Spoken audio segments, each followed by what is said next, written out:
Oi! Hoje você vai conhecer um instrumento muito importante para conseguir qualidade em mecânica. É o relógio comparador. Com ele, eu consigo saber se as peças que eu vou entregar para o Ataliba estão com as medidas de acordo com o que a fábrica dele precisa. É verdade. Eu vim buscar umas peças que o Ananias fabricou e vou aproveitar para dar uma olhada e ver como funciona esse relógio comparador. Você sabe, não é? Sempre que eu posso, eu gosto de aprender um pouco mais para progredir no meu trabalho. Nesta teleaula, você vai aprender a mexer com o relógio comparador para fazer as suas medições. E você ainda vai conhecer as diversas utilizações deste instrumento tão importante no dia a dia da mecânica. Se você está querendo acertar os ponteiros com as medições mais precisas, fique ligado, porque a nossa teleaula está começando.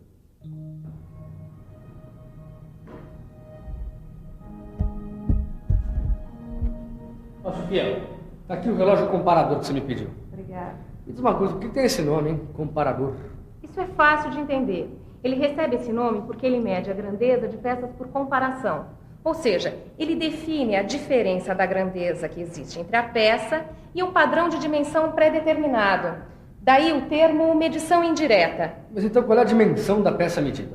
Olha só, a dimensão da peça é igual à dimensão do padrão, mais ou menos a diferença indicada pelo relógio comparador.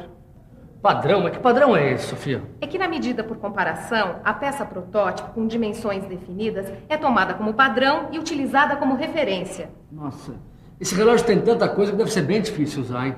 Que nada. Repare que o relógio comparador tem uma escala e um ponteiro ligados por mecanismos diversos a uma ponta de contato. Silva, essa ponta aqui, ó, entra em contato com o quê? Com a peça que vai ser medida, ora. Sabe, Tito, este comparador centesimal é instrumento comum de medição por comparação. Veja, a gente zera aqui. Certo. Aqui, perceba que as diferenças percebidas pela ponta de contato são ampliadas mecanicamente e fazem o ponteiro girar diante da escala, viu? Já entendi. A ponta de contato sofre uma pressão que mexe o ponteiro. Exatamente. Se o ponteiro girar no sentido horário, a diferença é positiva. Isso significa que a peça tem uma dimensão maior do que a estabelecida. Agora, se o ponteiro girar em sentido anti-horário, então a diferença é negativa. Aí quer dizer que a peça tem uma dimensão menor do que a que deveria ter. Ah, Silva... Bom, dá uma olhada nesse aqui, ó. Eu acho que ele tá meio diferente, ó. Não está diferente não, Tito. Esse daqui é um relógio vertical. Nesse relógio a escala está perpendicular à ponta. E para que serve esse ponteiro menor aqui, Silva? É para o caso de ter um curso com mais de uma volta. Ele é chamado de contador de voltas do ponteiro principal. Ah, então é assim que você checa para ver se a peça está dentro da sua tolerância, né? É. Tá vendo como é prático?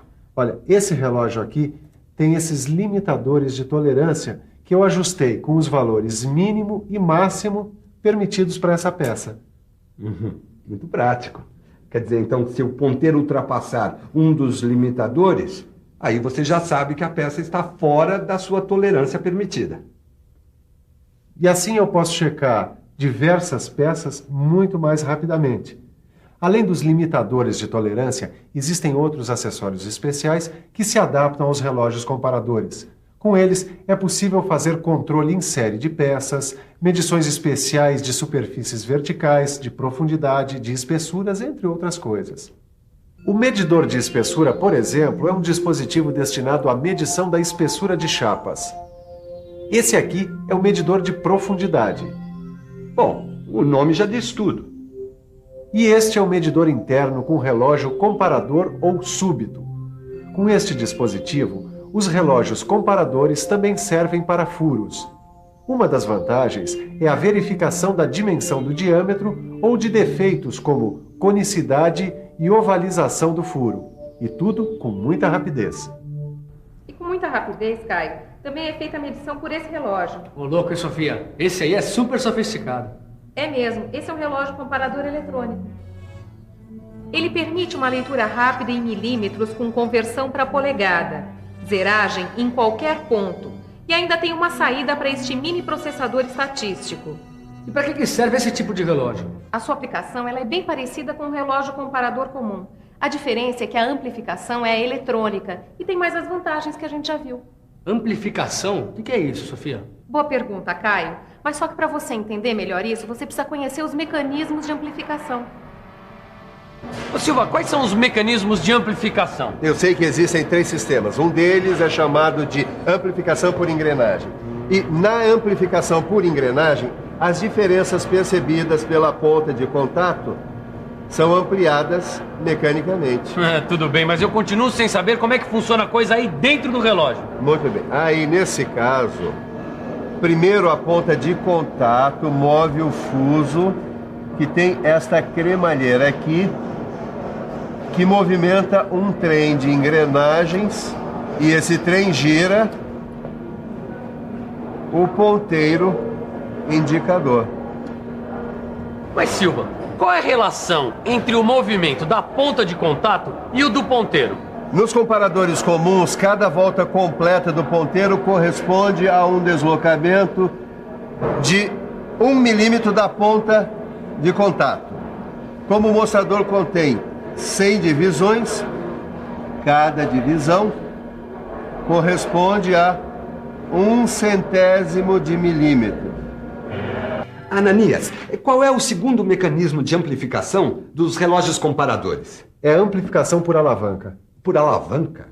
O princípio da alavanca aplica-se aos indicadores com alavancas. Ah, e você tem um aí para eu conhecer? Não, esse é um instrumento um pouco caro. Apesar de simples, ele é bastante preciso. Sim, bom.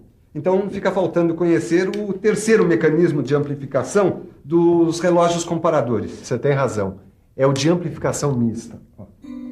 Ele resulta de uma combinação de alavanca com engrenagem. O bom desse mecanismo é que ele consegue levar a sensibilidade a 1 milésimo de milímetro, e isso sem reduzir a capacidade de medição. Aí, Sofia, será que eu já posso colocar a mão na massa medindo essa peça aqui? Calma, Caio. Eu sei que você tá louco para usar o relógio comparador, mas antes é preciso tomar alguns cuidados.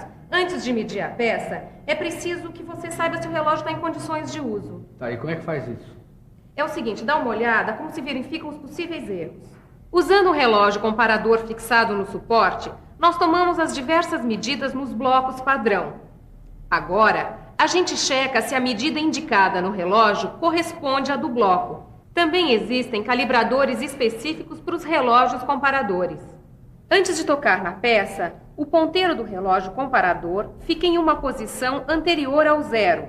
Assim, ao iniciar uma medida, deve-se dar uma pré-carga para o ajuste do 0. E agora, para colocar a mão na massa, como você diz, só precisa saber quais são as aplicações dos relógios comparadores. Ah, isso eu sei. Peraí, só preciso pensar um pouco. Vamos pensar um pouco. Deixa eu ver. Bom, eu sei que uma aplicação importante dos relógios comparadores é a verificação do paralelismo. Sei também que estes instrumentos são muito indicados para fazer a verificação da excentricidade da peça montada na placa do torno. E além disso, eles são ótimos para o controle de concentricidade. Os relógios comparadores fazem ainda a verificação do alinhamento das pontas de um torno e a verificação de superfícies planas. Bom, agora eu já posso medir essa peça e checar se ela está dentro da tolerância. Pode, Tito, desde que você preste muita atenção a uma dupla que pode lhe proporcionar os melhores resultados para o relógio comparador. O uso e a conservação. Certo, mas o que devo fazer? Nada de complicado. Quando for medir uma peça, descer suavemente a ponta de contato.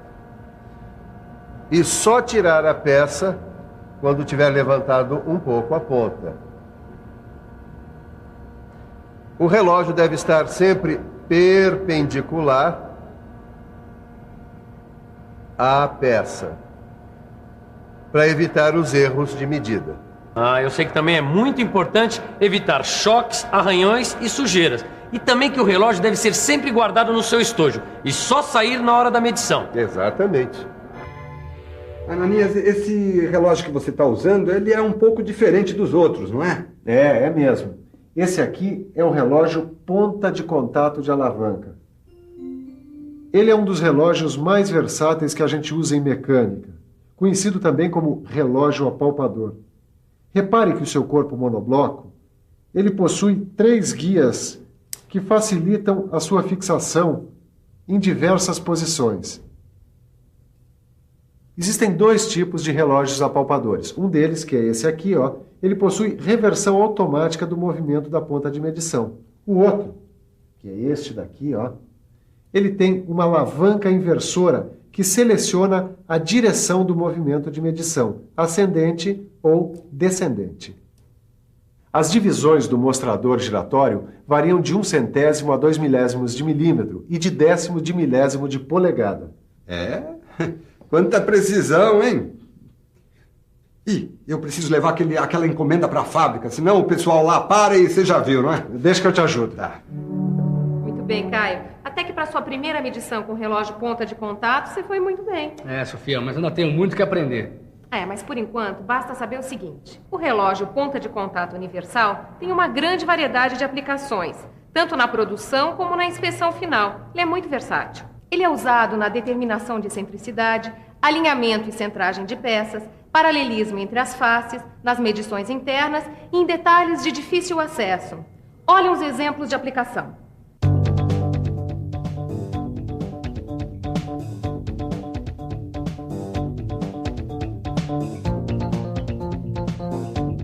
Bom, acho que por hoje chega, né? Vamos guardar o material e ficamos por aqui. Tá legal. Eu posso ajudar? Claro, e é bom mesmo, porque assim você já vai aprendendo os principais cuidados no uso e na conservação dos instrumentos. Tá, olha, algumas coisas eu até já sei. Por exemplo, evitar choques, arranhões, sujeira. Isso mesmo. Sei também que na hora de usar um instrumento é importante montá-lo rigidamente no seu suporte e descer suavemente a ponta de contato sobre a peça. Se for usar uma mesa magnética, verificar se o relógio é antimagnético. E na hora de guardar o instrumento, é preciso colocá-lo no seu estojo específico, certo? E por fim, fazer uma revisão, para não esquecer nada do que a gente acabou de aprender hoje. E atenção, se liga aí que é hora da revisão. Na teleaula de hoje, você conheceu os diversos tipos de relógio comparador. Conheceu suas diferentes aplicações. E ainda viu como funcionam os seus mecanismos de amplificação da medição. Agora é com você.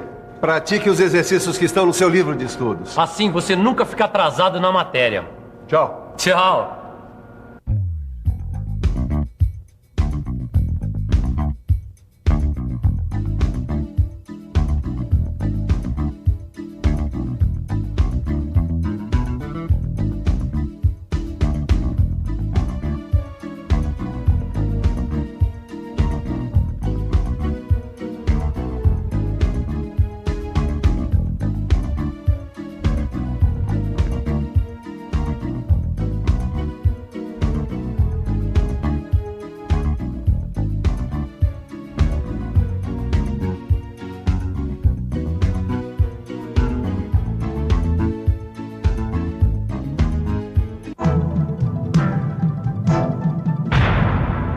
Telecurso 2000, um programa de educação do Sistema Fiesp e da Fundação Roberto Marinho.